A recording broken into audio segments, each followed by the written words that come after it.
+1 chemistry structure of ആറ്റത്തിൻ്റെ പുതിയ ക്ലാസ്സിലേക്ക് ഏവർക്കും സ്വാഗതം. കഴിഞ്ഞ ക്ലാസ്സിൽ ഇലക്ട്രോ മാഗ്നറ്റിക് റേഡിയേഷൻ്റെ പല ക്യാരക്ടറിസ്റ്റിക്സ് പറഞ്ഞുകൊണ്ടാണ് നമ്മൾ ഇരുന്നത്. അന്ന് ക്ലാസ് അവസാനിപ്പിച്ച സമയത്ത് ഞാൻ പറഞ്ഞിരുന്നു ഇനിയും കുറച്ച് ക്യാരക്ടറിസ്റ്റിക്സ് ബാക്കിയുണ്ട്. അത് പറഞ്ഞാണ് നമ്മളിന്ന് ക്ലാസ് ഇപ്പോൾ സ്റ്റാർട്ട് ചെയ്യുന്നത്. അവശേഷിക്കുന്ന ഒന്നാമത്തെ ക്യാരക്ടറിസ്റ്റിക്കാണ് wave length, that is lambda. അപ്പോൾ ഇലക്ട്രോ മാഗ്നറ്റിക് റേഡിയേഷൻ സഞ്ചരിക്കുന്നത് വേവ്സ് ആയിട്ടാണ്, ശരിയല്ലേ? ശൃംഗങ്ങളും ഗർത്തങ്ങളും ക്രസ്റ്റുകളും ട്രഫുകളും ഉണ്ടാക്കിയാണ് ഏതൊരു ഇലക്ട്രോ മാഗ്നറ്റിക് വേവും സഞ്ചരിക്കുന്നത്. ഇങ്ങനെ അടുത്തടുത്തുള്ള രണ്ട് ക്രസ്റ്റുകൾ തമ്മിലോ ട്രഫുകൾ തമ്മിലോ ഉള്ള ദൂരമാണ് അതിൻ്റെ വേവ് ലെങ്ത്. അതിൻ്റെ സിമ്പൽ ലാംഡ എന്നാണ്. അപ്പോൾ എന്താണ് wave length? It is the distance between two consecutive crest or trough. ഒരു ഇലക്ട്രോ മാഗ്നറ്റിക് വേവ്സിൻ്റെ അടുത്തടുത്തുള്ള രണ്ട് ക്രസ്റ്റുകൾ തമ്മിലോ ട്രഫുകൾ തമ്മിലോ ഉള്ള ഡിസ്റ്റൻസ് ആണ്, നീളമാണ് അതിൻ്റെ വേവ് ലെങ്ത്. അതിൻ്റെ യൂണിറ്റ് ആങ്സ്ട്രം എന്നാണ്. Unit of wave length is angstrom. അടുത്ത വേവ് നമ്പർ, അതിൻ്റെ സിമ്പൽ ന്യൂ ബാർ ആണ്. എന്താണ് wave length? It is the number of wave lengths per unit length. നിങ്ങളൊരു യൂണിറ്റ് ലെങ്ത് വരച്ചാൽ അതിൽ എത്രത്തോളം വേവ് ലെങ്തുകൾ ലാംഡ നമുക്ക് എഴുതാൻ പറ്റുമോ നോക്കുക. അതാണ് അതിൻ്റെ വേവ് നമ്പർ. ഒരു നിശ്ചിത ദൂരം നമ്മൾ വരയ്ക്കുക, അതിൽ ശൃംഗങ്ങളും ഗർത്തങ്ങളും വരയ്ക്കുക. വരച്ചതിന് ശേഷം അടുത്തടുത്ത രണ്ട് ക്രസ്റ്റുകൾ തമ്മിലുള്ള ദൂരമാണല്ലോ ലാംഡ. അപ്പോൾ നിങ്ങൾ എന്ത് ചെയ്യണം? രണ്ട് ക്രസ്റ്റുകൾക്കിടയ്ക്ക് ലാംഡ ഇടുക. അങ്ങനെ ലാംഡ ഇട്ടിട്ട് പോവുക. അപ്പം രണ്ട് യൂണിറ്റ് ലെങ്തിലെയും ലാംഡയുടെ എണ്ണം എടുക്കുമ്പോൾ എവിടെയാണ് ലാംഡകൾ കൂടുതൽ, മനസ്സിലായല്ലോ? അതാണ് കൂടുതൽ വേവ് നമ്പറുള്ള ആ വേവ് ലെങ്ത്. അപ്പോൾ വേവ് നമ്പർ എന്താണെന്ന് ചോദിച്ചാൽ അതിൻ്റെ സിമ്പൽ ന്യൂ ബാർ ആണ്. It is the number of wave lengths per unit length. ഒരു യൂണിറ്റ് ലെങ്ത് നിങ്ങൾ വരച്ചാൽ അതിൽ എത്രത്തോളം ലാംഡ എഴുതാൻ പറ്റും, അതിൻ്റെ എണ്ണമാണ് അതിൻ്റെ വേവ് നമ്പർ. അത് കണ്ടുപിടിക്കുന്നത് ന്യൂ ബാർ സമം 1/λ. That is it is the reciprocal of wave length. ഇത് വേവ് ലെങ്തിൻ്റെ റെസിപ്രോക്കലാണ്. അപ്പോൾ ന്യൂ ബാർ ഈക്വൽസ് എന്താണ്? 1/λ. അതിൻ്റെ യൂണിറ്റ് എന്ന് പറയുന്നത് m⁻⁻1. അപ്പോൾ ഇതോടുകൂടി ഇലക്ട്രോ മാഗ്നറ്റിക് റേഡിയേഷൻസിൻ്റെ ക്യാരക്ടറിസ്റ്റിക്സ് എല്ലാം കഴിഞ്ഞിട്ടുണ്ട്. അടുത്ത് നമ്മൾ പഠിക്കുന്നത് what is the relationship between velocity, frequency and wave length of an electromagnetic radiation. ഒരു ഇലക്ട്രോ മാഗ്നറ്റിക് റേഡിയേഷൻ്റെ വെലോസിറ്റിയും ഫ്രീക്വൻസിയും വേവ് ലെങ്തുമായുള്ള ബന്ധം. ആ ബന്ധം ഇതാണ്: C സമം ന്യൂ ലാംഡ. എന്താണ് റിലേഷൻ? C സമം ന്യൂ ലാംഡ. വേർ C എന്ന് പറയുന്നത് സ്പീഡ് ഓഫ് ലൈറ്റ് ആണ് in vacuum. Where C is velocity of light in vacuum. അത് 3 × 10⁸ m/s. Nu frequency, lambda wave length.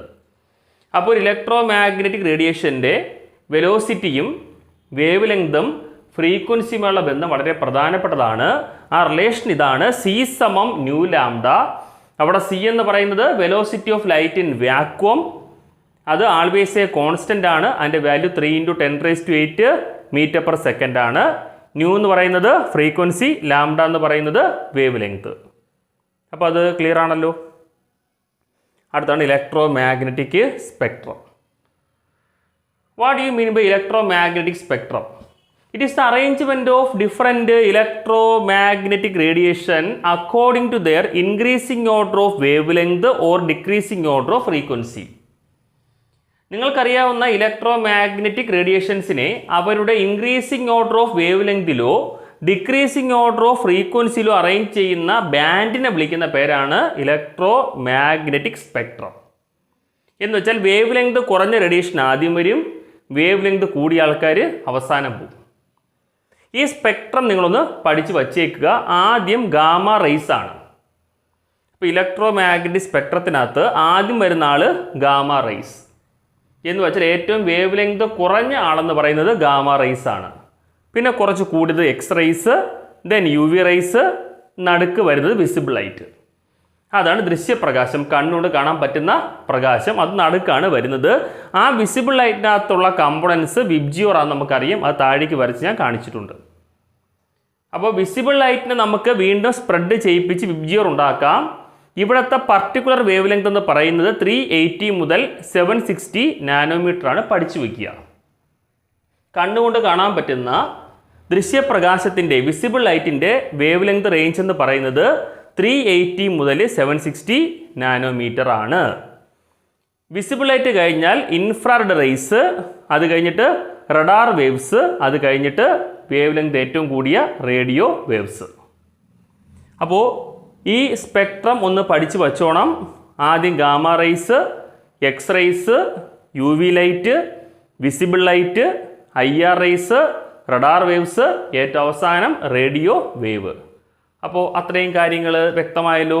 ഇനി നിങ്ങൾ പഠിക്കേണ്ടത് ഇലക്ട്രോ മാഗ്നറ്റിക് വേവ് തിയറി ആണ് പഠിക്കുന്നത്. According to electromagnetic wave theory, a source of radiation always emit radiations continuously. ഇത് മുന്നോട്ട് വെച്ചത് James Clerk Maxwell എന്ന ഒരു കെമിസ്റ്റാണ്. അദ്ദേഹം മുന്നോട്ട് വെച്ച ഇലക്ട്രോ മാഗ്നറ്റിക് വേവ് തിയറി അനുസരിച്ചിട്ട് a source of radiation always emit radiations continuously. ഒരു ഹീറ്റഡ് അയൺ റോഡ്, ഇരുമ്പ് ദണ്ട്, ഒരു സോഴ്സ് ഓഫ് റേഡിയേഷനാണ്. കാര്യം അതിൽ നിന്നും റേഡിയേഷൻസ് പുറത്തേക്ക് പോയിക്കൊണ്ടിരിക്കുകയാണ്. അപ്പോൾ ഇങ്ങനത്തെ ഒരു source of radiation always emit radiations continuously. അവർ കണ്ടിന്യൂസ് ആയിട്ട് റേഡിയേഷൻസ് പുറത്തേക്ക് വിട്ടുകൊണ്ടിരിക്കുകയാണ്. എന്ന് വെച്ചാൽ ആ പോകുന്ന റേഡിയേഷൻസിന് മാറ്റം വരുന്നില്ല. എന്ന് വെച്ചാൽ അവിടെ ഫ്രീക്വൻസിയും വേവ് ലെങ്തും ചേഞ്ച് ആകുന്നില്ല. ഒരേ ടൈപ്പ് റേഡിയേഷനാണ് പുറത്തേക്ക് പോയിക്കൊണ്ടിരിക്കുന്നതെന്നാണ് ഇലക്ട്രോ മാഗ്നറ്റിക് വേവ് തിയറി വഴി ആര് പറഞ്ഞേക്കുന്നത്? മാക്സ്വെൽ പറഞ്ഞേക്കുന്നത്. അത് ശരിയാകാം, തെറ്റാകാം, അത് വഴി നമ്മൾ തെളിയിക്കും. അടുത്ത second point, these radiations are electromagnetic in nature. ഈ റേഡിയേഷൻസിന് ഇലക്ട്രിക് ഫീൽഡും ഉണ്ട്, മാഗ്നറ്റിക് ഫീൽഡും ഉണ്ട്. So they are electromagnetic in nature. അപ്പോൾ ബോക്സിൽ കണ്ട കാര്യം ഇലക്ട്രോ മാഗ്നറ്റിക് വേവ് തിയറിയാണ്. ഇത് മുന്നോട്ട് വെച്ചുള്ള പേര് ജെയിംസ് ക്ലാർക്ക് മാക്സ്വെൽ എന്നാണ്. ഈ തിയറി അനുസരിച്ചിട്ട് a source of radiation always emit radiations continuously. ഒരു സോഴ്സ് ഓഫ് റേഡിയേഷൻ, റേഡിയേഷൻ്റെ സ്രോതസ് ആൾവേസ് എമിറ്റ് റേഡിയേഷൻസ് കണ്ടിന്യൂസ്ലി. അവർ റേഡിയേഷൻസ് കണ്ടിന്യൂസ് ആയിട്ടാണ് പുറത്തേക്ക് വിടുന്നത്. എന്ന് വെച്ചാൽ continuous radiation means there is no change in frequency or wave length in radiations. Second, these radiations are electromagnetic in nature. ഈ radiations സഞ്ചരിക്കുന്ന വഴിയിൽ ഇലക്ട്രിക് ഫീൽഡ് ഉണ്ടാക്കുന്നുണ്ട്, മാഗ്നറ്റിക് ഫീൽഡ് ഉണ്ടാക്കുന്നുണ്ട്. അപ്പോൾ അവരെന്ത് നേച്ചർ കാണിക്കുന്നു? ഇലക്ട്രോ മാഗ്നറ്റിക് നേച്ചർ കാണിക്കുന്നു. James Clerk Maxwell മുന്നോട്ട് വെച്ച ഈ തിയറിക്ക് ലിമിറ്റേഷൻസ് ഉണ്ട്. അതൊരു ഫെയില്യൂർ ആയിട്ടുള്ള ഒരു തിയറിയാണ്. ഒന്നാമത്തെ failure, it could not explain BBR, black body radiation. അപ്പോൾ ഇലക്ട്രോ മാഗ്നറ്റിക് വേവ് തിയറിയുടെ ഒന്നാമത്തെ പ്രശ്നം എന്ന് പറയുന്നത് it could not explain black body radiation. ഇതിന് ബ്ലാക്ക് ബോഡി റേഡിയേഷൻ എക്സ്പ്ലെയിൻ ചെയ്യാൻ പറ്റിയിട്ടില്ല. അപ്പോൾ നമുക്കൊരു സംശയം, എന്താണ് black body and black body radiation നോക്കാം. മാക്സ്വെലിൻ്റെ തിയറി അനുസരിച്ച് എന്താ പറയുന്നത്? ഒരു സോഴ്സ് ഓഫ് റേഡിയേഷൻ, ഒരു ഹീറ്റഡ് ഓബ്ജെക്റ്റ്, an എക്സാമ്പിൾ നമ്മൾ പറഞ്ഞു iron rod, should emit radiations continuously. അവർ റേഡിയേഷൻസ് കണ്ടിന്യൂസ് ആയിട്ട് പുറത്തേക്ക് വിട്ടുകൊണ്ടേയിരിക്കും. എന്ന് വെച്ചാൽ there is no change in frequency and wave length. നിങ്ങൾ ശ്രദ്ധിക്കുക, പ്രാക്ടിക്കലി നമ്മൾ ചെയ്തിട്ടുള്ളൊരു കാര്യമുണ്ട്. ഇരുമ്പ് ദണ്ട് ചൂടാക്കുമ്പോൾ ഫസ്റ്റ് അതിൻ്റെ കളർ റെഡായിരിക്കും. നമ്മൾ ആലകളുണ്ട്, ആലകൾ, കൊല്ലന്മാർ ആലകൾ, ഇരുമ്പ് പണിയായുധങ്ങൾക്ക് മൂർച്ച കൂട്ടുന്ന സ്ഥലങ്ങളാണ് ആലകൾ. ഈ ആലകളിൽ നമ്മൾ ഇരുമ്പ് ചൂടാക്കുന്ന സമയത്ത് ആദ്യം എന്ത് കളറാണ്? റെഡ് കളറാണ്. നിങ്ങൾ വീണ്ടും അതിനെ ചൂടാക്കുക, അത് വൈറ്റ് ആകും. ഒരു ഹയർ ടെമ്പറേച്ചർ ഇരുമ്പ് ബ്ലൂ കളർ വരെ പോകും. എപ്പോഴും താപം കൂടിയ ആ ഒരു കളർ എന്ന് പറയുന്നത് ബ്ലൂ കളറായിരിക്കും. വീട്ടിൽ ഗ്യാസ് സ്റ്റൗ ഉണ്ടല്ലോ, ആ സ്റ്റൗ നല്ല സ്റ്റൗ ആണെങ്കിൽ പുറത്തിരുന്ന ഫ്ലെയിം എന്താ? ബ്ലൂ കളറാണ്. ഏറ്റവും ചൂട് കൂടിയ നക്ഷത്രങ്ങൾ ഏത് കളറാണ്? ബ്ലൂ കളറാണ്. അപ്പോൾ ഇരുമ്പ് ദണ്ട് ഏറ്റവും ഹൈ ടെമ്പറേച്ചർ ചൂടാക്കിയാൽ അത് എന്ത് കളറിലേക്ക് പോകുന്നു? ബ്ലൂ കളറിലേക്ക് പോകുന്നു. ഇവിടെ നിങ്ങൾ മനസ്സിലാക്കേണ്ടത്, ഇവിടെ അയൺ റോഡ് എന്ന് പറയുന്ന സോഴ്സ് ഓഫ് റേഡിയേഷൻ പുറത്തുവിട്ട റേഡിയേഷൻസ് കണ്ടിന്യൂസ് ആണോ? കണ്ടിന്യൂസ് ആണെങ്കിൽ ഫ്രീക്വൻസിയും വേവ് ലെങ്തും മാറത്തില്ല. പക്ഷേ ഇവിടെ റെഡ് വന്നു. റെഡിൻ്റെ വേവ് ലെങ്ത് അല്ല വൈറ്റിനുള്ളത്, വൈറ്റിൻ്റെ വേവ് ലെങ്ത് അല്ല ബ്ലൂവിനുള്ളത്. ശരിയല്ലേ? അപ്പോൾ ഇവിടെ വന്ന റേഡിയേഷൻസ് എന്തല്ല? കണ്ടിന്യൂസ് അല്ല. അപ്പോൾ മാക്സ്വെല്ലിൻ്റെ ഇലക്ട്രോ മാഗ്നറ്റിക് തിയറിക്കകത്ത് വന്ന ഒന്നാമത്തെ പോയിന്റ് തെറ്റാന്ന് ഇവിടെ തെളിഞ്ഞിരിക്കുകയാണ്.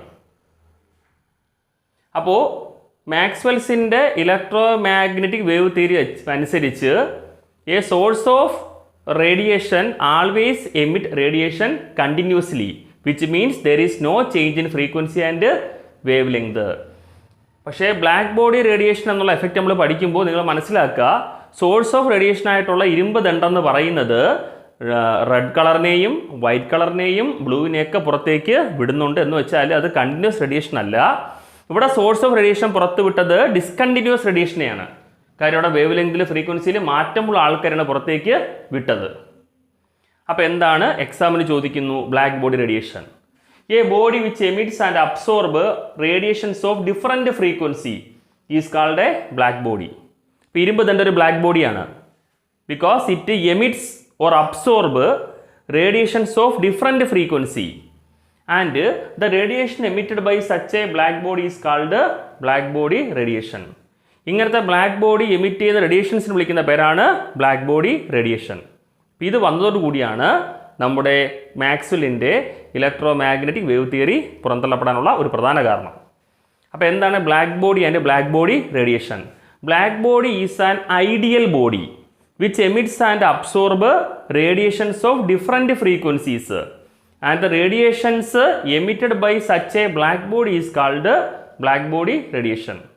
അപ്പോൾ ഈ സെഷനിൽ ഇലക്ട്രോ മാഗ്നറ്റിക് റേഡിയേഷൻ്റെ പ്രധാനപ്പെട്ട കുറച്ചും കൂടെ ക്യാരക്ടറിസ്റ്റിക്സ് നമ്മൾ ബാക്കി വെച്ചിരുന്നു. അതാണ് ചർച്ച ചെയ്തത്. ഒന്നാമത്തത് വേവ് ലെങ്ത്, പിന്നെ വേവ് നമ്പർ, പിന്നെ +1 എക്സാമിൻ്റെ പ്രോബ്ലം സൈഡിലേക്കുള്ളൊരു കാര്യമാണ് പറഞ്ഞത്. What is the relationship between velocity, frequency and wave length? ആ ബന്ധം C=μ എന്നാണ്. ദെൻ ഇലക്ട്രോ മാഗ്നറ്റിക് സ്പെക്ട്രം എന്താണെന്ന് പറഞ്ഞിട്ടുണ്ട്. പിന്നെ മാക്സ്വെല്ലിൻ്റെ ഇലക്ട്രോ മാഗ്നറ്റിക് വേവ് തിയറിയും ആ 2 പോയിന്റും പറഞ്ഞിട്ടുണ്ട്. പക്ഷേ മാക്സ്വെല്ലിൻ്റെ ഇലക്ട്രോ മാഗ്നറ്റിക് വേവ് തിയറിക്കകത്തുള്ള പ്രശ്നം it could not explain black body റേഡിയേഷനും കൂടെ പറഞ്ഞാണ് ഇത്രയും സ്റ്റോപ്പ് ചെയ്തേക്കുന്നത്. ഇനി നമുക്ക് അടുത്ത വീഡിയോയിലേക്ക് പോകാം. ബ്ലാക്ക് ബോഡി റേഡിയേഷൻ്റെ ഒരു ഗ്രാഫ് നമുക്കിവിടെ കാണാം. ഈ ഗ്രാഫിനകത്ത് ഇൻറ്റൻസിറ്റിയും വേവ് ലെങ്തുമാണ് നിങ്ങൾക്ക് കാണാൻ പറ്റുന്നത്. അപ്പോൾ ഗ്രാഫ് ശ്രദ്ധിച്ച് നോക്കുക. ഈ ഗ്രാഫിനകത്ത് 2 കാര്യങ്ങളുണ്ട്. ഇൻറ്റൻസിറ്റി ഉണ്ട്, വേവ് ലെങ്ത് ഉണ്ട്. അപ്പോൾ ടെമ്പറേച്ചർ 3000 കെൽവിൻ ആകുമ്പോൾ ഇതിൻ്റെ പാറ്റേൺ നോക്കുക. ഇത് 4000 കെൽവിൻ ആയപ്പോൾ ഈ കർവ് ലെഫ്റ്റിലേക്ക് ചരിഞ്ഞു, ശരിയല്ലേ? ഇത് 5000 കെൽവിൻ ആയപ്പോൾ കർവ് കുറച്ചും കൂടെ എങ്ങോട്ട് പോവുകയാണ്? ലെഫ്റ്റിലേക്ക് പോവുകയാണ്. ദാറ്റ് മീൻസ് ടെമ്പറേച്ചർ കൂടുന്തോറും ദ ഡോമിനൽ വേവ് ലെങ്ത് എന്ന് വെച്ചാൽ highest wave length in the emitted radiation decreases. Temperature കൂടുന്തോറും ഈ dominant wave length of the emitted radiation ലെഫ്റ്റിലേക്കാണ് വരുന്നത്. ലെഫ്റ്റിലേക്ക് വരിക മീൻസ് അതിൻ്റെ വേവ് ലെങ്ത് കുറയുക. ദാറ്റ് മീൻസ് ഫ്രീക്വൻസി കൂടുക. അപ്പോൾ ടെമ്പറേച്ചർ കൂടുന്തോറും ഇജക്റ്റ് ചെയ്ത റേഡിയേഷൻ്റെ ഡോമിനൻ്റ് വേവ് ലെങ്ത് ലെഫ്റ്റിലേക്ക് ചരിഞ്ഞിരിക്കുന്നത് കൊണ്ട് പറയാം അവിടെ വേവ് ലെങ്ത് കുറയുന്നു. ദാറ്റ് മീൻസ് ഫ്രീക്വൻസി കൂടുന്നു. Though at high temperature as intensity increases, temperature കൂടുന്തോറും എന്ത് കൂടും? ഇൻറ്റൻസിറ്റി കൂടും. As temperature increases intensity of light also increases but wave length decreases. ഒരു പ്രധാന പോയിന്റാണ്. ടെമ്പറേച്ചർ കൂടുന്തോറും ലൈറ്റിൻ്റെ ഇൻറ്റൻസിറ്റി കൂടും, പക്ഷേ റേഡിയേഷൻ്റെ വേവ് ലെങ്ത് കുറയും. അപ്പോൾ ഒരു condition T1 greater than T2 greater than T3 ആണെങ്കിൽ വേവ് ലെങ്ത് പാറ്റേൺ എന്ന് പറയുന്നത് λ1 ലെസ് ദാൻ λ2 ലെസ് ദാൻ λ3 ആണ്. കാര്യം ടെമ്പറേച്ചർ കൂടുമ്പോൾ വേവ് ലെങ്ത് കുറയുന്നു. ഇപ്പോൾ T1 മാക്സിമം ആണെങ്കിൽ λ1 മിനിമം ആയിരിക്കും. അപ്പോൾ ആ റിലേഷൻ കിട്ടിക്കാണുമല്ലോ. ഇനി നമ്മൾ നേരത്തെ പറഞ്ഞു വന്നത് ജെയിംസ് ക്ലാർക്ക് മാക്സ്വെല്ലിൻ്റെ ഇലക്ട്രോ മാഗ്നറ്റിക് വേവ് തിയറി പരാജയപ്പെടാനുള്ള ഒന്നാമത്തെ കാരണം it could not explain black body radiation. ഇനി അതിൻ്റെ രണ്ടാമത്തെ ഡീമെറിറ്റ് എന്ന് പറയുന്നത് ഇറ്റ് കുഡ് നോട്ട് എക്സ്പ്ലെയിൻ ബോർഡിനകത്ത് എഴുതിയിരിക്കുന്ന photo electric effect. Black body radiation explain ചെയ്യാൻ പറ്റാത്തതുപോലെ ഫോട്ടോ ഇലക്ട്രിക് എഫക്റ്റും എക്സ്പ്ലെയിൻ ചെയ്യാൻ എന്തിനു പറ്റിയില്ല? പ്ലാങ്ക്സ് ക്വാണ്ടം തിയറിക്ക് മാക്സ്വെൽസ് ഇലക്ട്രോ മാഗ്നറ്റിക് വേവ് തിയറിക്ക് പറ്റിയില്ല. അപ്പോൾ ആദ്യം പഠിക്കേണ്ട എന്താണ് photo electric effect. It states that when light or radiation of suitable frequency falls on certain metals, ഈ ഫിഗർ നോക്കുക. when light of suitable frequency, അനുയോജ്യമായ ഫ്രീക്വൻസിയുള്ള radiation falls on certain metals like potassium, rubidium, caesium. അവരുടെ പ്രത്യേകത അത് alkali metals ആണ്. അപ്പോൾ plus 1-ന് 1 മാർക്കിൻ്റെ സെഷനകത്ത് ചോദിക്കാം, ഫോട്ടോ ഇലക്ട്രിക് എഫക്റ്റ് കാണിക്കുന്ന മെറ്റൽസ് ഏതെന്ന് ചോദിച്ചാൽ അത് ആൽക്കലി മെറ്റൽസ് ആയ പൊട്ടാസ്യം, റുബീഡിയം, സീസിയാണ്. They will eject electrons which is called photo electric effect. അനുയോജ്യമായ ഫ്രീക്വൻസി ഉള്ള ലൈറ്റ് വന്ന് ആൽക്കലി മെറ്റൽസ് ആയ പൊട്ടാസ്യം, റുബീഡിയം, സീസിയം ഇതിൻ്റെ പുറത്തേക്ക് വീഴുന്ന സമയത്ത് അവർ ഇലക്ട്രോണിനെ ഇജക്റ്റ് ചെയ്യും. അതിനെ വിളിക്കുന്ന പേരാണ് photo electric effect. And electrons ejected are called photo electrons. ഇവിടെ പുറത്തേക്ക് വന്ന ഇലക്ട്രോൺസ് ഉണ്ട്, അതിനെ വിളിക്കുന്ന പേരാണ് ഫോട്ടോ ഇലക്ട്രോൺസ്. ആ ഫിഗർ നോക്കുക. സോഡിയം മെറ്റലിനകത്ത് സ്യൂട്ടബിൾ ഫ്രീക്വൻസിയുള്ള ലൈറ്റ് വന്ന് വീണപ്പോൾ അവിടെ നിന്ന് ആര് പുറത്തു പോകുന്നു? ഇലക്ട്രോൺസ് പുറത്തു പോകുന്നു. അതിൻ്റെ പേരാണ് ഫോട്ടോ ഇലക്ട്രിക് എഫക്റ്റ്. ഇനി ശ്രദ്ധിക്കുക, മാക്സ്വെൽസിൻ്റെ കൺസെപ്റ്റ് അനുസരിച്ച് according to Maxwell's theory ejection of electron depends on intensity of radiation. Maxwell പറഞ്ഞൊരു കാര്യമുണ്ട്, ഇലക്ട്രോൺസിൻ്റെ എണ്ണം, ഇജക്റ്റ് ചെയ്യുന്ന ഇലക്ട്രോൺസിൻ്റെ എണ്ണം കൂട്ടണമെങ്കിൽ നിങ്ങൾ എന്ത് കൂട്ടുക? ഇൻറ്റൻസിറ്റി കൂട്ടുക. That is if electrons are not ejected then intensity must be increases. അപ്പോൾ ഫോട്ടോ ഇലക്ട്രിക് എഫക്റ്റ് നടക്കാൻ വേണ്ടിയിട്ട് നമ്മൾ ഈ കാണുന്ന ഡിവൈസ് എടുത്ത് ലൈറ്റിനകത്ത് കൊണ്ട് വയ്ക്കുകയാണെന്ന് ഇരിക്കട്ടെ. അപ്പോൾ അവിടെ അമ്മീറ്ററിനകത്ത് കറണ്ട് കാണിക്കുന്നില്ല, പക്ഷേ ഇലക്ട്രിസിറ്റി ഉണ്ടാകുന്നില്ലെങ്കിൽ മാക്സ്വെലിൻ്റെ കൺസെപ്റ്റ് അനുസരിച്ച് എന്ത് ചെയ്യുക? ഇൻറ്റൻസിറ്റി ഓഫ് റേഡിയേഷൻ ഇൻക്രീസ് ചെയ്യിക്കുക. കാര്യം according to Maxwell's theory ejection of electrons depends on intensity of radiation. മാക്സ്വെലിൻ്റെ തിയറി അനുസരിച്ച് ഇലക്ട്രോണിൻ്റെ ഇജക്ഷൻ എന്തുമായിട്ടാണ് ബന്ധം? റേഡിയേഷൻ്റെ ഇൻറ്റൻസിറ്റിയുമായിട്ടാണ് ബന്ധം. That is if the electrons are not ejected then intensity must be increased. അതായത് ഇലക്ട്രോൺസ് അഥവാ പുറത്ത് വന്നില്ലെങ്കിൽ ആ റേഡിയേഷൻ എന്ത് വർദ്ധിപ്പിക്കുക? ഇൻറ്റൻസിറ്റി വർദ്ധിപ്പിക്കുക. അപ്പോൾ ഒരു വാക്വം ചേമ്പർ എടുത്ത് വച്ചിട്ടുണ്ട്, അതിനകത്ത് സോഡിയം മെറ്റലാന്നിരിക്കട്ടെ. ഇതൊരു ഡിറ്റക്ടറാണ്. ഈ മെറ്റൽ ബാറ്ററിയുടെ മൈനസിലേക്കും ഈ ഡിറ്റക്ടർ ബാറ്ററിയുടെ പ്ലസിലേക്കും അമ്മീറ്റർ വഴി കണക്ട് ചെയ്തിരിക്കുകയാണ്. അനുയോജ്യമായ ഫ്രീക്വൻസിയുള്ള ലൈറ്റ് വന്ന് വീണപ്പോൾ ഈ ആൽക്കലി മെറ്റലിൽ നിന്ന് ഇലക്ട്രോൺസ് പുറത്തേക്ക് ചാടി. ഇലക്ട്രോൺ മൈനസ് ആയതുകൊണ്ട് അന്നേരം എങ്ങോട്ട് പോകുന്നു? പ്ലസിലേക്ക് പോകുന്നു. അപ്പോൾ ലക്ഷക്കണക്കിന് ഇലക്ട്രോൺസാണ് പുറത്ത് ചാടുന്നത്. അപ്പോൾ ഒരു പാലം പോലെ കണ്ടിന്യൂസ് ആയിട്ട് ഇവർ പോയി ഇവിടെ തട്ടുകയും സർക്യൂട്ട് കംപ്ലീറ്റ് ആകും. ആ സമയത്ത് അമ്മീറ്റർ റീഡിങ് കാണിക്കും. ഇതാണ് നമ്മൾ പറഞ്ഞത്. When light of suitable frequency false on metals like potassium, rubidium, caesium they will eject electrons continuously. ലക്ഷക്കണക്കിന് ഇലക്ട്രോൺസാണ് വരുന്നത് കണ്ടിന്യൂസ് ആയിട്ട്. അപ്പോൾ സർക്യൂട്ട് കംപ്ലീറ്റ് ആയിട്ട് കറണ്ട് കിട്ടും, which is called photo electric effect. ഇനി ഈ എഫക്റ്റിൻ്റെ ഒബ്സർവേഷൻസ്, ഈ പരീക്ഷണത്തിനകത്ത് നമ്മൾ കണ്ട കാര്യങ്ങൾ എന്തൊക്കെയാണ് നമുക്ക് നോക്കാം. First observation, there is no time lag between ejection of electrons and falling of light on metal surface. അതായത് ലൈറ്റ് വന്ന് വീഴുന്ന, റേഡിയേഷൻ വന്ന് വീഴുന്ന അതേ സ്പോട്ടിൽ ആര് പുറത്തേക്ക് ചാടും? ഇലക്ട്രോൺ പുറത്തേക്ക് ചാടും. there is no time lag, സമയ താമസമില്ല. there is no time lag between ejection of electrons and falling of light on metal surface. Light വന്ന് മെറ്റൽ സർഫസിൽ വീഴുന്ന അതേ സ്പോട്ടിൽ മെറ്റൽ സർഫസിൽ നിന്ന് ഇലക്ട്രോൺ പുറത്തേക്ക് ചാടും. അടുത്തത്, number of electrons ejected is directly proportional to intensity or brightness of light. പുറത്തേക്ക് ചാടുന്ന ഇലക്ട്രോണിൻ്റെ എണ്ണം, number of electrons ejected is directly proportional to intensity or brightness of light. പുറത്തേക്ക് ചാടുന്ന ഇലക്ട്രോണിൻ്റെ എണ്ണം എന്ന് പറയുന്നത് വന്നു വീഴുന്ന ലൈറ്റിൻ്റെ ഇൻറ്റൻസിറ്റിക്കോ അല്ലെങ്കിൽ ബ്രൈറ്റ്നസിനോ ഡയറക്ട്ലി പ്രൊപ്പോർഷണൽ ആണ്. മൂന്നാമത്തെ point, for each metal there is a characteristic minimum frequency called threshold frequency µ0. ഓരോ മെറ്റലിനും അതിൻ്റേതായ ഒരു ത്രെഷോൾഡ് ഫ്രീക്വൻസി ഉണ്ട്. ആ ഫ്രീക്വൻസി കൂടുതലുള്ള റേഡിയേഷൻസ് ആ മെറ്റലിനകത്ത് വന്ന് വീണാലേ അവിടെ നിന്ന് ഇലക്ട്രോൺ പുറത്തേക്ക് ചാടത്തുള്ളൂ. ഫോർ ഈച്ച് മെറ്റൽ, ഓരോ മെറ്റലിനും അതിൻ്റേതായ ക്യാരക്ടറിസ്റ്റിക് ആയ മിനിമം ഫ്രീക്വൻസി ഉണ്ട്, അതിൻ്റെ പേരാണ് ത്രെഷോൾഡ് ഫ്രീക്വൻസി, അതിൻ്റെ സിമ്പൽ μ0 എന്നാണ്. അപ്പോൾ റേഡിയേഷൻസ്, വന്നു വീഴുന്ന റേഡിയേഷൻ്റെ ഫ്രീക്വൻസി ത്രെഷോൾഡ് ഫ്രീക്വൻസിയേക്കാൾ കൂടുതലാണെങ്കിൽ മാത്രമേ ഇലക്ട്രോൺ പുറത്തേക്ക് ചാടത്തുള്ളൂ. അങ്ങനെ കൂടുതൽ ഫ്രീക്വൻസി ഉള്ള റേഡിയേഷൻ വന്ന് വീഴുമ്പോൾ പുറത്തേക്ക് ചാടുന്ന ഇലക്ട്രോണിൻ്റെ കൈനറ്റിക് എനർജി കൂടും. അത് ശ്രദ്ധിക്കുക. അപ്പോൾ ഈ വന്നു വീഴുന്ന റേഡിയേഷൻ്റെ ഫ്രീക്വൻസി കൂടുന്നതനുസരിച്ച് പുറത്തേക്ക് ചാടുന്ന ഇലക്ട്രോണിൻ്റെ കൈനറ്റിക് എനർജി കൂടും. ദാറ്റ് ഈസ് കൂടുതൽ ഫ്രീക്വൻസി ഉള്ള റേഡിയേഷൻ വന്ന് വീണാൽ പുറത്തേക്ക് പോകുന്ന ഇലക്ട്രോണിൻ്റെ വേഗത കൂടും. അപ്പോൾ ഫോട്ടോ ഇലക്ട്രിക് എഫക്റ്റിൻ്റെ 3 ഒബ്സർവേഷനാണ് പറയുന്നത്. ഒന്ന്, there is no time lag between ejection of electrons and falling of light on metal surface. Metal സർഫസിലേക്ക് ലൈറ്റ് വന്ന് വീഴുന്ന അതേ സ്പോട്ടിൽ അവിടെ ഇലക്ട്രോൺ പുറത്തേക്ക് ചാടും. പുറത്തേക്ക് ചാടുന്ന ഇലക്ട്രോണിൻ്റെ എണ്ണം, number of electrons ejected is directly proportional to intensity or brightness of light. ഇനി ഓരോ മെറ്റലിനും അതിൻ്റേതായ ഒരു ക്യാരക്ടറിസ്റ്റിക് ഫ്രീക്വൻസി ഉണ്ട്.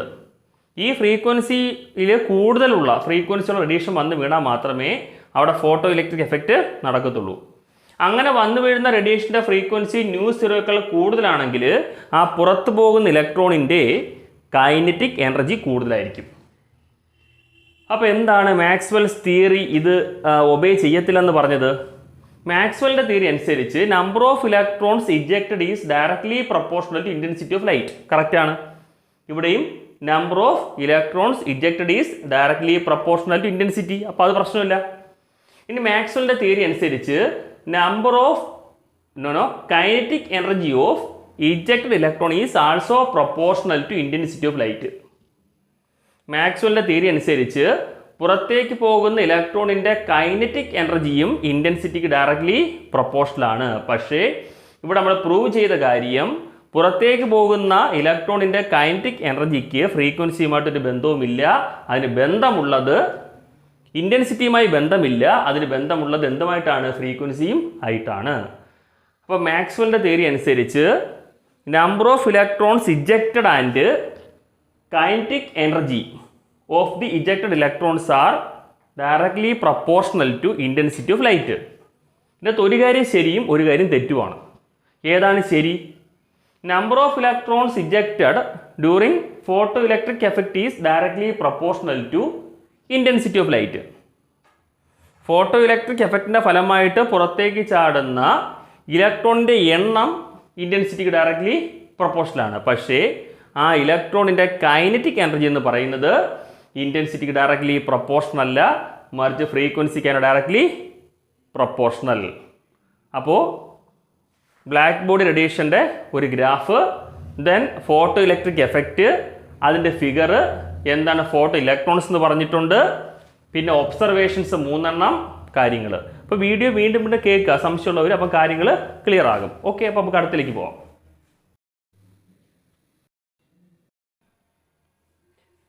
അടുത്തത് ഇലക്ട്രോ മാഗ്നറ്റിക് വേവ് തിയറി. മാക്സ്വെല്ലിൻ്റെ 2 ലിമിറ്റേഷൻസ് നമ്മൾ പറഞ്ഞു. It could not explain BBR, black body radiation and photo electric effect. അപ്പോൾ ജെയിംസ് ക്ലാർക്ക് മാക്സ്വെല്ലിൻ്റെ ഇലക്ട്രോ മാഗ്നറ്റിക് വേവ് തിയറിയുടെ 2 പ്രശ്നങ്ങൾ. It could not explain black body radiation and photo electric effect. ഈ പ്രശ്നം പരിഹരിക്കാൻ വേണ്ടി Max Planck gave his quantum theory. ഇപ്പോൾ മാക്സ്വെല്ലുണ്ടായ പ്രശ്നങ്ങൾ പരിഹരിച്ചത് മാക്സ് പ്ലാങ്ക് ആണ് by using his quantum theory. ഈ തിയറി അനുസരിച്ച് energy is emitted or absorbed not continuously. Maxwell എന്താ പറഞ്ഞത്? Source of radiation or a hot body emit radiation continuously എന്നാണ്. ആ പോയിന്റ് വെച്ചാണ് നമ്മൾ ഈ പ്രശ്നങ്ങൾ കണ്ടുപിടിച്ച് വച്ചേക്കുന്നത്. അപ്പോൾ ക്വാണ്ടം തിയറി പ്രകാരം അദ്ദേഹം പ്രൂവ് ചെയ്ത കാര്യം energy is emitted or absorbed not continuously but discontinuously. അതൊരു പ്രശ്നം കഴിഞ്ഞു. In form of small discrete packets of energies.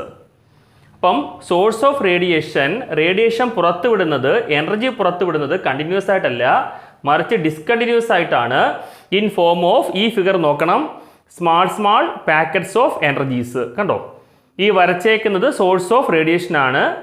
അത് എനർജി പുറത്തുവിടുന്നത് കുഞ്ഞു കുഞ്ഞു കുഞ്ഞു കുഞ്ഞ് പാക്കറ്റ്സ് ആയിട്ടാണ്. അതിൻ്റെ ഇടയ്ക്ക് എന്തുണ്ട്? ഗ്യാപ്പുണ്ട്. ഈ കുഞ്ഞു കുഞ്ഞ് പാക്കറ്റ്സിനെ വിളിക്കുന്ന പേരാണ് quantums. In case of light quantum is called a photon. അപ്പോൾ റേഡിയേഷൻ ലൈറ്റ് ആണെങ്കിൽ അവിടെ ക്വാണ്ടം എന്ന് പറയേണ്ട, മറിച്ച് ഫോട്ടോൺ എന്ന് പറഞ്ഞാൽ മതി. അപ്പോൾ ജെയിംസ് ക്ലാർക്ക് മാക്സ്വെല്ലിൻ്റെ 2 limitation, it could not explain black body radiation and photo electric effect. ഈ പ്രശ്നം പരിഹരിച്ചത് മാക്സ് പ്ലാങ്ക് അദ്ദേഹത്തിൻ്റെ ക്വാണ്ടം തിയറി വെച്ചിട്ടാണ്. According to quantum theory, energy is emitted or absorbed not continuously but discontinuously in the form of small discrete packets of energies. കുഞ്ഞു കുഞ്ഞു energy packets ആയിട്ടാണ് energy പുറത്തേക്ക് വരുന്നത്. ഈ പാക്കറ്റ്സിനെ വിളിക്കുന്ന പേരാണ് quantums. In case of light quantum is called a photon. അപ്പോൾ ബോർഡിൽ വരച്ച ഈ ഫിഗർ ശരിയാണെന്ന് നിങ്ങൾക്ക് മനസ്സിലായി. ഈ ഫിഗർ ഓൾഡ് വ്യൂ ആണ്. ജെയിംസ് ക്ലാർക്ക് മാക്സ്വെല്ലിൻ്റെ സമയത്തുള്ള വ്യൂ ആണ് അവിടെ കണ്ടിന്യൂസ് ആണ് കാണിച്ചേക്കുന്നത്. ഇത് ഓൾഡ് വ്യൂവും ഇത് പ്ലാങ്ക്സ് ക്വാണ്ടം തിയറി പ്രകാരമുള്ള ശരിയായിട്ടുള്ള പിക്ചറുമാണ് നമുക്ക് തന്നേക്കുന്നത്. അപ്പോൾ അത് ക്ലിയർ അല്ലേ? ഇനി പ്ലാങ്ക്സ് ക്വാണ്ടം തിയറിയുമായി ബന്ധപ്പെട്ട കുറച്ച് കാര്യങ്ങളും കൂടെ. ഒന്നാമത്തെ കാര്യം എന്ന് പറയുന്നത്, at a time only 1 photon can be submitted to 1 electron or any other particle. ഒരു ഗിവൺ ടൈമിൽ ഒരു ഫോട്ടോൺ അല്ലെങ്കിൽ ഒരു ക്വാണ്ടം മാത്രമേ ഒരു ഇലക്ട്രോണിന് സ്വീകരിക്കാൻ പറ്റത്തുള്ളൂ, ഓർ എനി അതർ പാർട്ടിക്കിൾ. ഇപ്പോൾ ഇലക്ട്രോൺ അല്ലെങ്കിൽ അതുപോലുള്ള മറ്റ് പാർട്ടിക്കിൾസിന് ഒരു ഗിവൺ ടൈമിൽ ഒരു ഫോട്ടോണിനെ മാത്രമേ പിടിക്കാൻ സാധിക്കത്തുള്ളൂ. അടുത്തത്, 1 ക്വാണ്ടം കനോട്ട് ബി ഡിവൈഡഡ്. ഇവിടെ നമ്മൾ കണ്ട ഒരു ചെറിയ പാക്കറ്റ് കണ്ടോ, ആ ചെറിയ പാക്കറ്റ്, അങ്ങനത്തെ ഒരു ചെറിയ പാക്കറ്റ് എന്ന് പറയുന്നത് ഇറ്റ് കനോട്ട് ബി ഡിവൈഡഡ്. അത് ഫർദറായിട്ട് ഡിവൈഡ് ചെയ്യാൻ നമുക്ക് പറ്റത്തില്ല. അടുത്ത point, the energy of each quantum is directly proportional to frequency of radiation. കണ്ടല്ലോ, ജെയിംസ് ക്ലാർക്ക് മാക്സ്വെല്ലിൻ്റെ തത്വം അനുസരിച്ച് ഈ പറഞ്ഞ energy will be proportional to intensity ആണ്. പക്ഷേ ഫോട്ടോ ഇലക്ട്രിക് എഫക്റ്റ് വഴി കണ്ട കാര്യം നമുക്കറിയാം, എനർജിക്ക് ഇൻറ്റൻസിറ്റിയുമായിട്ടല്ല ബന്ധം, മറിച്ച് ഫ്രീക്വൻസിയുമായിട്ടാണ് ബന്ധം. അപ്പോൾ പ്ലാങ്ക്സ് ക്വാണ്ടം തിയറി അനുസരിച്ച് energy of each photon is directly proportional to frequency of radiation. പുറത്തേക്ക് പോകുന്ന ക്വാണ്ടംസിൻ്റെ ഫോട്ടോണിൻ്റെ എനർജി എന്ന് പറയുന്നത് will be directly proportional to frequency. That is E proportional to nu or E സമം H ന്യൂ. വളരെ പ്രധാനപ്പെട്ട ഇക്വേഷനാണ്. ഒരുപാട് പ്രോബ്ലംസ് കിട്ടും, പഠിച്ചു വെച്ചേക്കുക. E proportional to nu or E സമം എന്താണ്? H nu, where H is called Planck's constant. അതിൻ്റെ വാല്യൂ എന്ന് പറയുന്നത് 6.626 ഇൻറ്റു 10⁻⁻34 ജൂൾ സെക്കൻഡ് ആണ്. We know that new equals C/λ. നമുക്കറിയാം ന്യൂ എന്ന് പറയുന്നത് C/λ. അപ്പോൾ ഈ സമം എന്താണ്? H ന്യൂവിന് പകരം hc/λ എന്ന് എഴുതാം. Last, total energy emitted or absorbed by a body will be whole number of quantum. ഒരു ബോഡി, ഒരു വസ്തു എമിറ്റ് ചെയ്യുകയോ അല്ലെങ്കിൽ വാങ്ങിച്ചെടുക്കുകയോ ചെയ്യുന്ന ടോട്ടൽ എനർജി എന്ന് പറയുന്നത് whole number multiple of quanta. ഇവിടെ കണ്ട ഈ ക്വാണ്ടയുടെ ഹോൾ നമ്പർ മൾട്ടിപ്പിൾ ആണ്. ദാറ്റ് ഈസ് E സമം എന്താക്കണം? NH ന്യൂ എന്നാക്കണം, where N is a whole number, which is called quantization of energy. ഇതിനെ വിളിക്കുന്ന പേരാണ് ക്വാണ്ടൈസേഷൻ ഓഫ് എനർജി. അപ്പോൾ എന്താണ് ക്വാണ്ടൈസേഷൻ? നിങ്ങളുടെ എക്സാമിന് ചോദിക്കുന്നത് എന്താണ് ക്വാണ്ടൈസേഷൻ? ക്വാണ്ടൈസേഷൻ മീൻസ് ഒരു ബോഡിക്ക് ഉൾക്കൊള്ളാൻ പറ്റുന്ന എനർജി എന്ന് പറയുന്നത് സം സ്പെസിഫിക് വാല്യൂസ് ആയിരിക്കും. അല്ലാതെ ലോകത്തുള്ള എല്ലാ വാല്യൂസിനുമുള്ള എനർജി അവർക്ക് ഉൾക്കൊള്ളാൻ പറ്റത്തില്ല. ഒരു സ്പെസിഫിക് വാല്യൂ ഉള്ള എനർജി മാത്രമേ ഒരു ബോഡിക്ക് ഉൾക്കൊള്ളാൻ പറ്റുമെങ്കിൽ അതിനെ വിളിക്കുന്ന പേരാണ് ക്വാണ്ടൈസേഷൻ ഓഫ് എനർജി. അപ്പോൾ നമ്മൾ പറഞ്ഞൊരു ബോഡിക്ക് ഉൾക്കൊള്ളാൻ പറ്റുന്ന എനർജി എന്ന് പറയുന്നത് ക്വാണ്ടൈസ്ഡ് ആണ്. അപ്പം ക്വാണ്ടൈസ് എന്ന് പറയാൻ കാര്യം എന്താണ്? E സമം NH ന്യൂ എന്ന കണ്ടീഷൻ അനുസരിച്ച് മാത്രമേ ആ ബോഡിക്ക് എനർജിയെ പിടിച്ചു വയ്ക്കാൻ പറ്റൂ. അല്ലാതെ ലോകത്തുള്ള എല്ലാ എനർജിയും ഒരു ബോഡിക്ക് കീപ്പ് ചെയ്യാൻ പറ്റത്തില്ല. സം സ്പെസിഫിക് വാല്യൂസിന് മാത്രമേ കീപ്പ് ചെയ്യാൻ പറ്റത്തുള്ളൂ. അതുകൊണ്ട് നമ്മൾ പറയും it is a quantization process, അല്ലെങ്കിൽ it is a quantization of energy. Quantization means ഒരു വസ്തുവിന് ഉൾക്കൊള്ളാൻ പറ്റുന്ന എനർജിക്ക് സ്പെസിഫിക് വാല്യൂസ് കാണും, ലോകത്തുള്ള വാല്യൂസിനെ ഉൾക്കൊള്ളാൻ പറ്റത്തില്ല. ഇങ്ങനെ സ്പെസിഫിക് വാല്യൂസ് മാത്രം ഉൾക്കൊള്ളുമ്പോൾ അതിനെ വിളിക്കുന്നവരെ quantization of energy. That is E = Nhν or E = NhC/λ. അപ്പോൾ ഈ സെഷനകത്ത് ജെയിംസ് ക്ലാർക്ക് മാക്സ്വെൽ പരാജയപ്പെട്ട ബ്ലാക്ക് ബോഡി റേഡിയേഷനെയും ഫോട്ടോ ഇലക്ട്രിക് എഫക്റ്റിനെയും മാക്സ് പ്ലാങ്ക് എക്സ്പ്ലെയിൻ ചെയ്ത ക്വാണ്ടം തിയറി പറഞ്ഞിട്ടുണ്ട്. എന്താണ് quantum theory, old view, modern view വരച്ചിട്ടുണ്ട്. ഒബ്സർവേഷൻസ് ഓഫ് ക്വാണ്ടം തിയറി നമ്മൾ പറഞ്ഞിട്ടുണ്ട്. ഓക്കെ, പിന്നെ ക്വാണ്ടൈസേഷൻ ഓഫ് എനർജി. ബാക്കി നമുക്ക് അടുത്ത ക്ലാസ്സിൽ നോക്കാം.